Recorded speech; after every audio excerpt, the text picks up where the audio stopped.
Chris Lee and Blake Lovell of Southeastern 14 here. Blake, Tom Crean out as Georgia's basketball coach, according to multiple sources. This is not exactly a surprise. Nope. We've talked about it for a while now. It was something that was going to happen.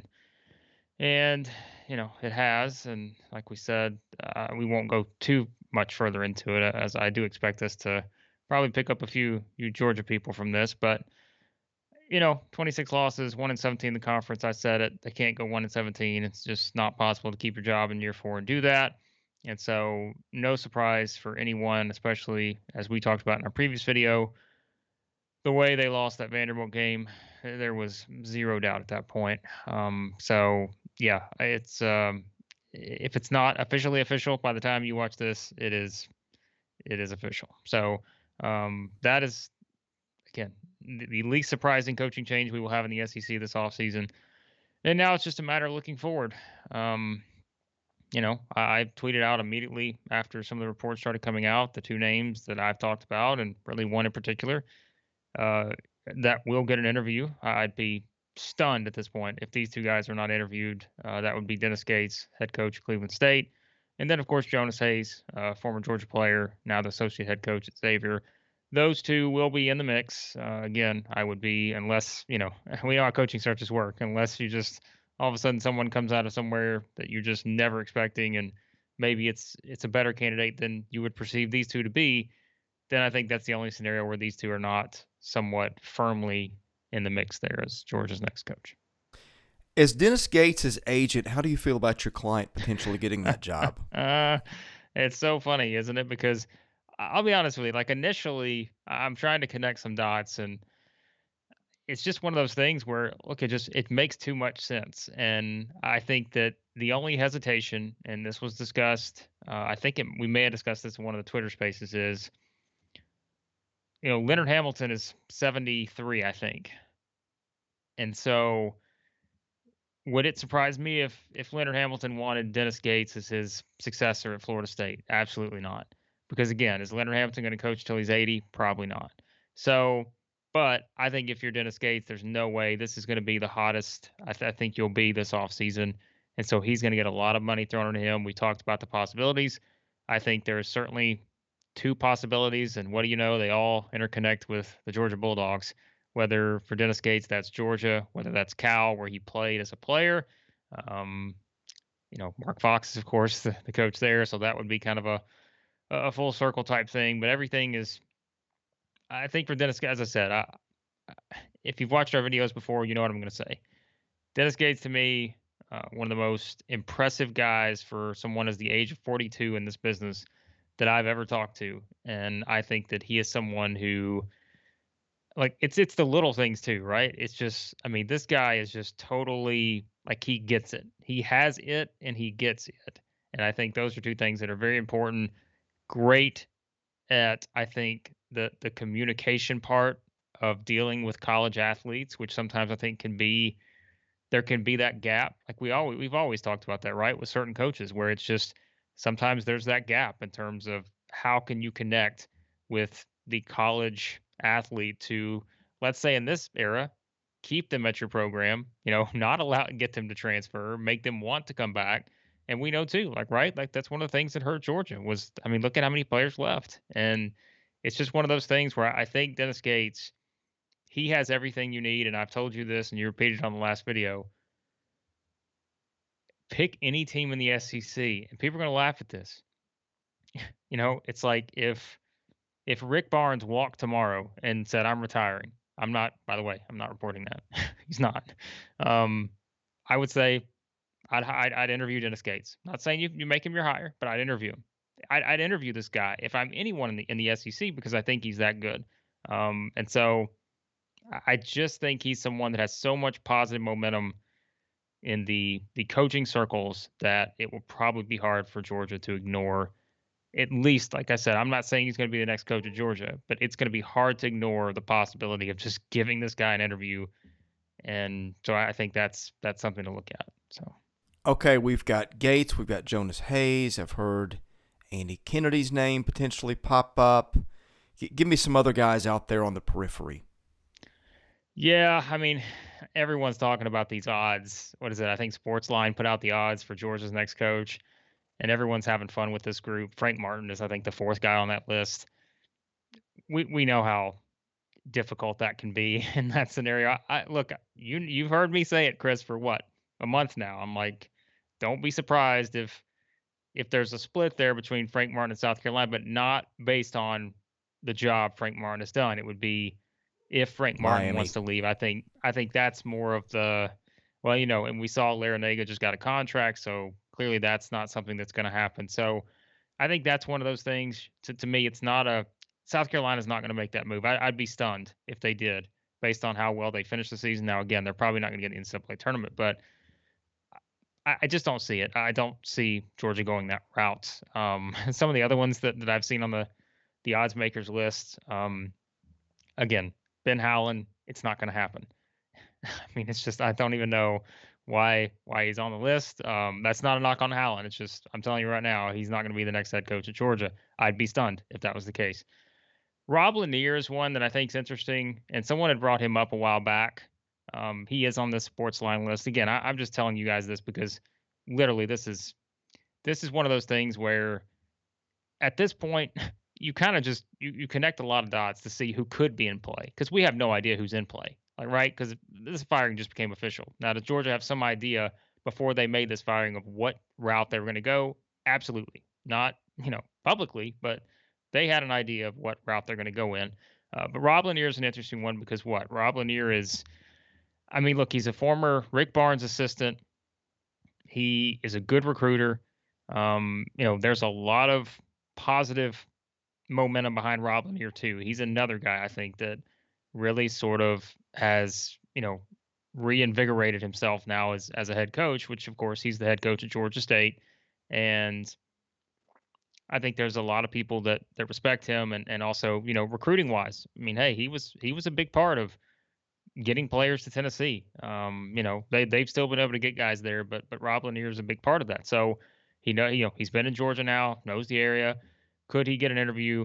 Sure, absolutely. But I do think, to me, Jonas Hayes, Dennis Gates are the two guys I would expect to be at the top of that call for an interview list. And like we always say, you could certainly there's a lot of other guys you could put into that category based on how the dominoes fall in the coaching carousel. We always say that.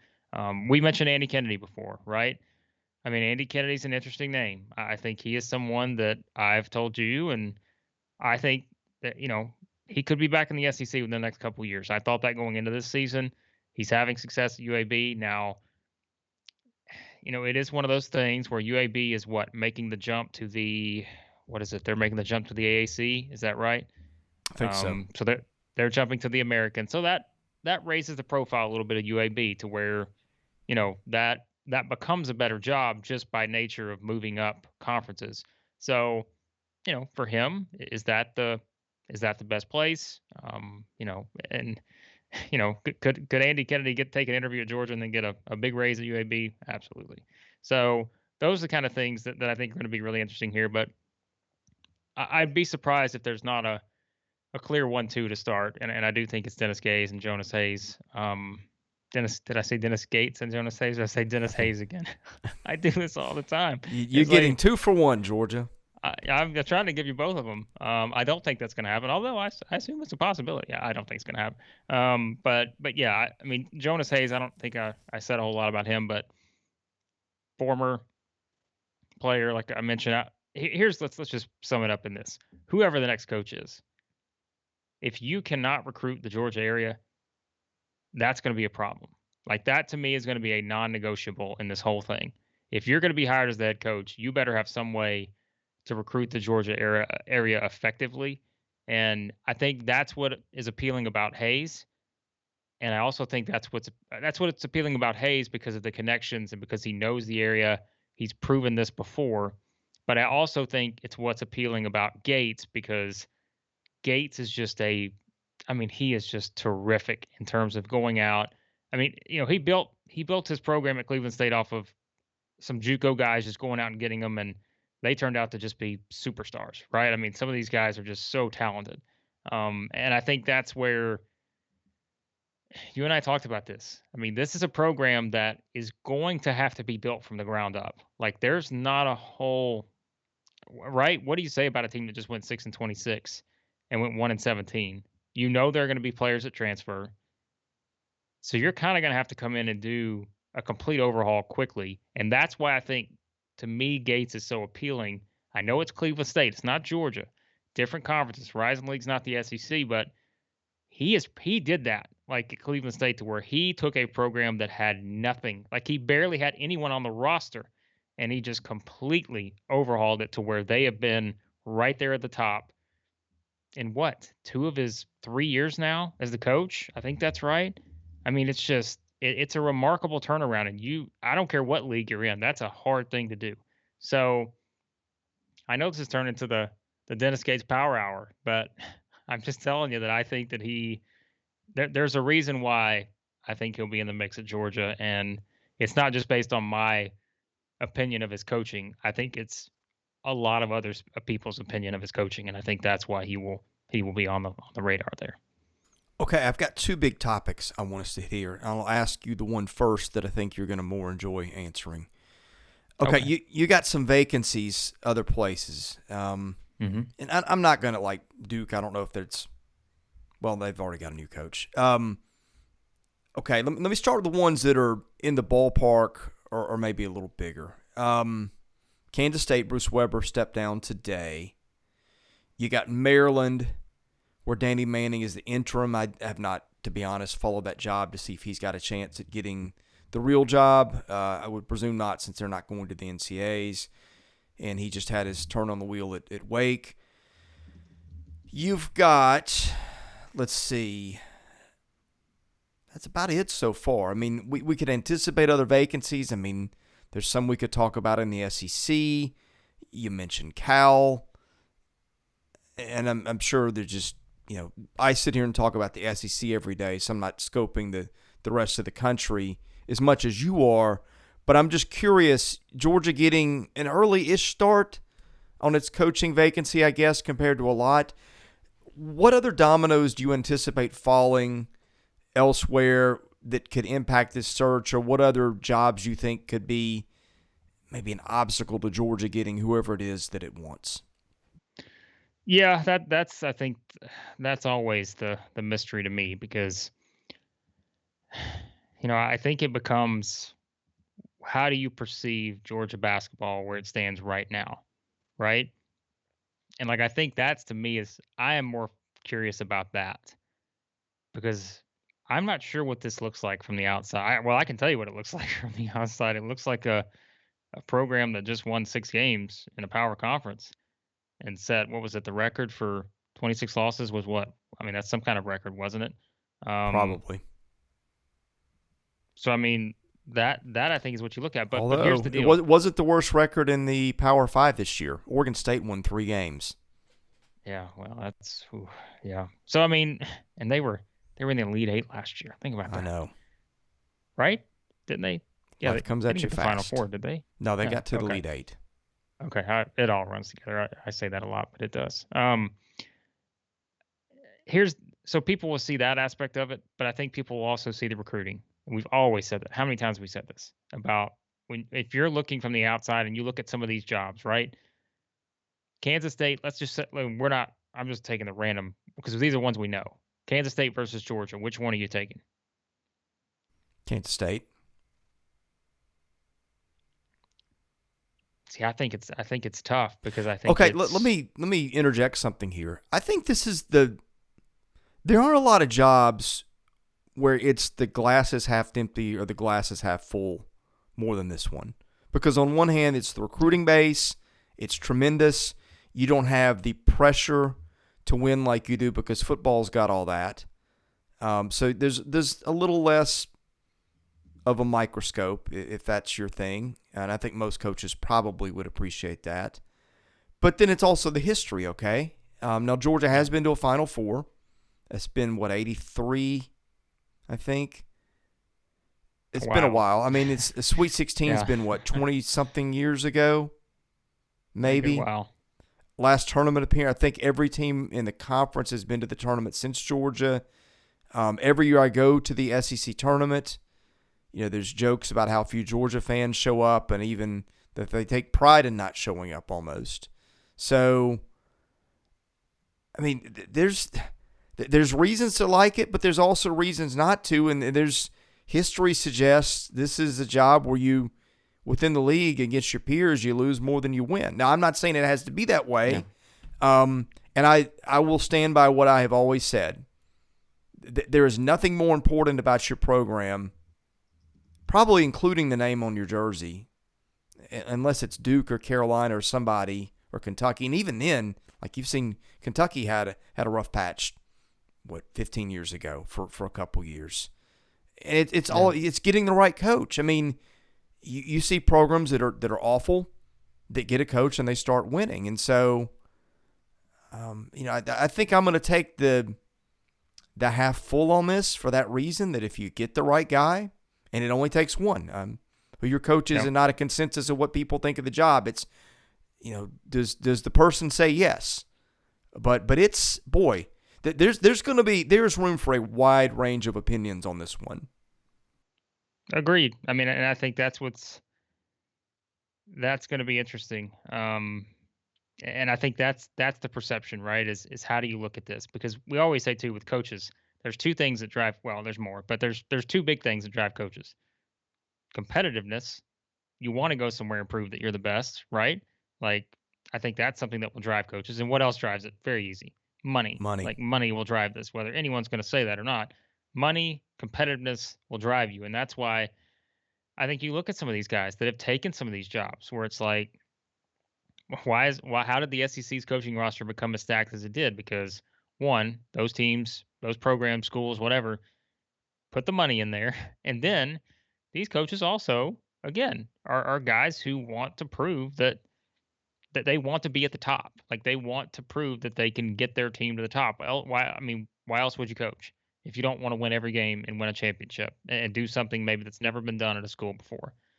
So I think that drives a lot of guys, and I think that will be something with this Georgia job where, it's just it will drive someone, and that's why I think I'm just going to be honest with you here. We can talk about names all we want, but I'll flat out say it.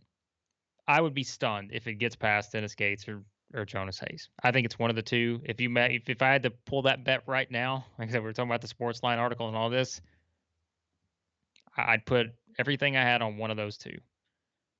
So I just think here let me say this. Let's say Dennis Gates is Georgia's top pick. All right. And let's say Cal makes a move.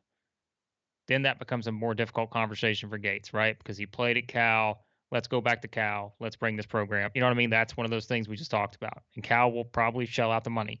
And again, is the Pac-12 easier to get to the top, or the SEC, given where Georgia's at right now? I think that's another easier question to answer without, for sure. So if that happens, then I think you go to Hayes. Here's what I'll say.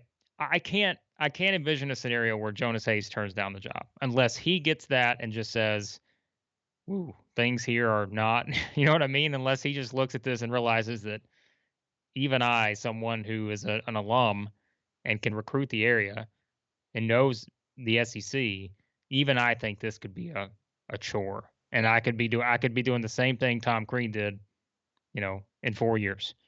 So that's just where I think it stands right now. And I know it's early, and as we say, anything can happen with these coaching changes, but that's truly what I think is probably how this thing's going to play out. But like I said, though, Dennis Gates, Georgia's not going to be the only team that you're going to hear Dennis Gates. If 6 other teams make a move today, guess what? You're probably going to see a lot of reports out there that, oh, I guarantee you they're going to interview Dennis Gates because he is one of the hottest names out there. And like I said, to me, it's a matter of, it's 3 things. Does Cal become open? If that does, that becomes harder to me for every other school outside of Cal to get Dennis Gates. Does Dennis Gates think that Leonard Hamilton retires in the next 2 years? If he does, then I think Dennis Gates can wait at Cleveland State, win another championship, and then just go to Florida State, take over from there. Or do you want to do that, right? Do you want to step into that role? We always say that, stepping into, that's a tough thing to do. So or it's, do I want to basically do what I did at Cleveland State and do the same thing at Georgia and see if I can do the same thing at a higher level? To me, those are the three scenarios. So, Okay, I want to ask you another question before I ask you the one you're going to wish I didn't ask you. oh boy. Okay, Dennis Gates is born in Chicago. I cannot find where he played high school basketball. Does geography matter? I mean, he's coached at Marquette. No, I don't think so. I just am wondering if like he has a family tie anywhere, because I mean Georgia and Cal are a long ways apart, obviously, but Yeah. just a thing sometimes you No. think about is Sure. where are the roots?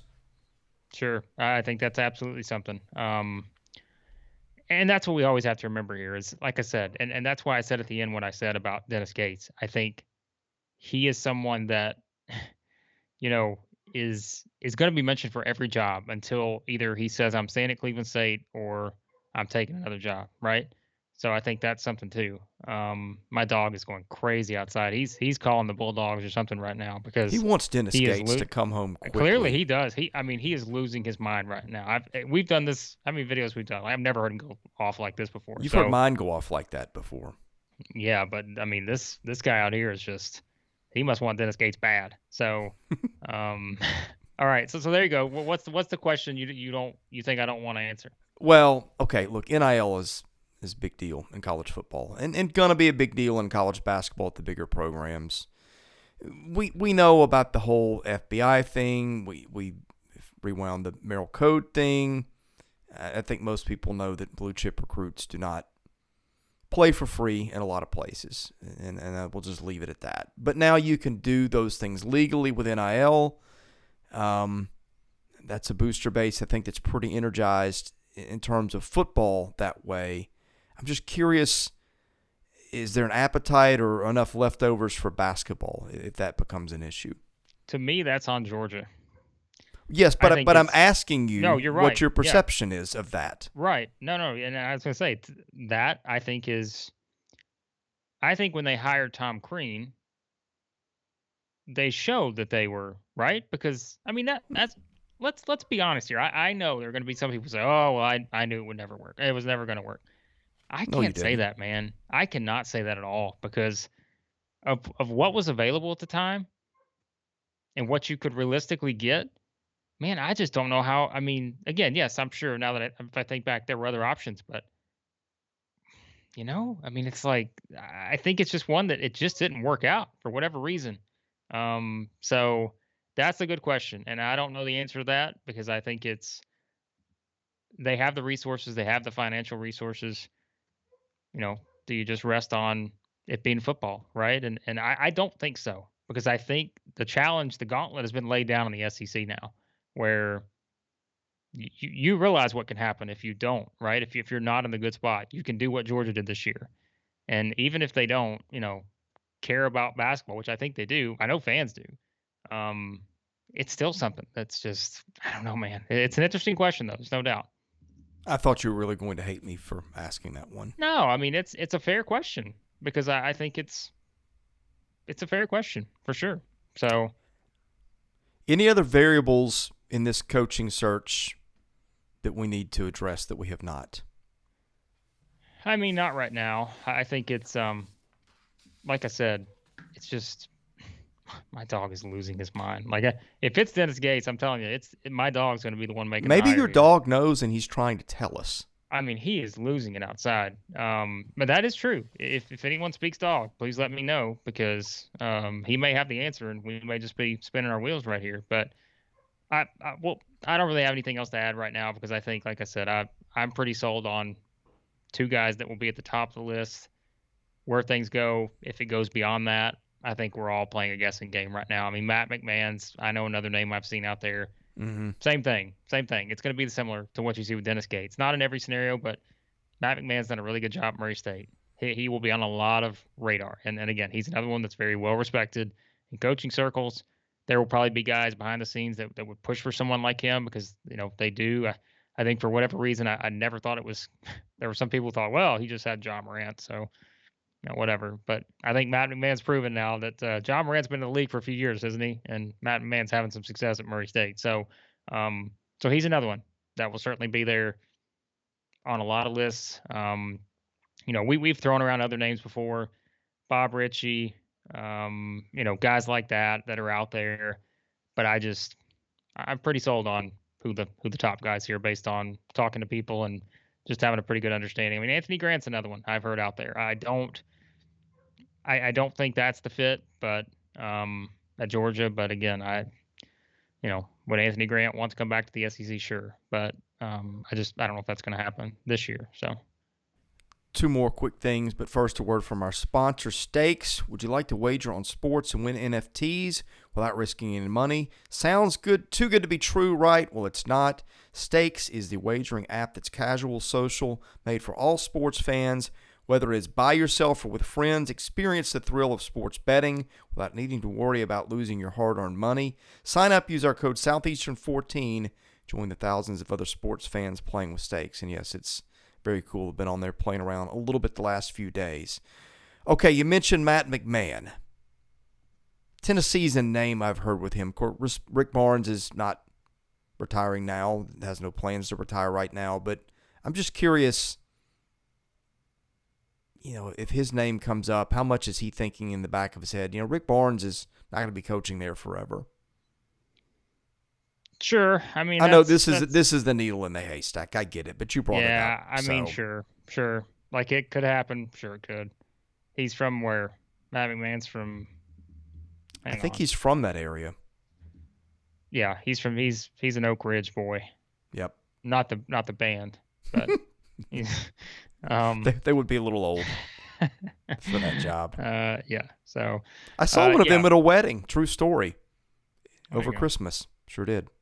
Look at that. So maybe you've got the insight. I should have asked. Look, Matt McMahon, 43 years old. All these guys that we have talked about so far, look, they're young guys. Hayes is 40, I think. Gates is 42. McMahon's 43. We always talk about it. These are the up-and-coming guys that are going to get looked at. But as we know, right, how many times have we seen this play out where a power conference guy maybe leaves for another power conference job out of nowhere, and that just sends the dominoes falling all over the place. So a lot of unpredictability. Right now, I would take everything you hear just as there is reliable info. And like I said, I would like to think I've done my due diligence on this to not just throw out these names without any sort of potential. But like I said, I'm pretty sold on the top two, and beyond that, I think we'll see where it goes. Okay, I won't ask you to name names, but how many more coaching vacancies will there be in the league if you had to put a number on it? We said 4 a few weeks ago. I might go under 4 now. Oh, I'm going to say I'll say 3. Okay. But I still think there's a lot of variance, a lot of potential. 3 more or 3 total? 3 total is what I will say. Okay. But I think there's a lot more. I think it could be as many as 5. Interesting. So it's a wide range, man. Every time we have a vacancy, we will do one of these. Yeah. Blake, any parting thoughts? No. I think if you're a Georgia fan, it's what a lot of people wanted, I know. So hopefully, you find the right fit, because I've always said I don't think it's a top SEC job, but I think it's a job that can be a lot better if it wants to be, and if you find the right fit that can recruit the area. If you can do those 2 things, if you can have both of those characteristics going into the 22-23 season, Georgia basketball will be heading in the right direction. So, thank you for watching. Subscribe if you have not, and you'll hear from us again real soon, as in tomorrow.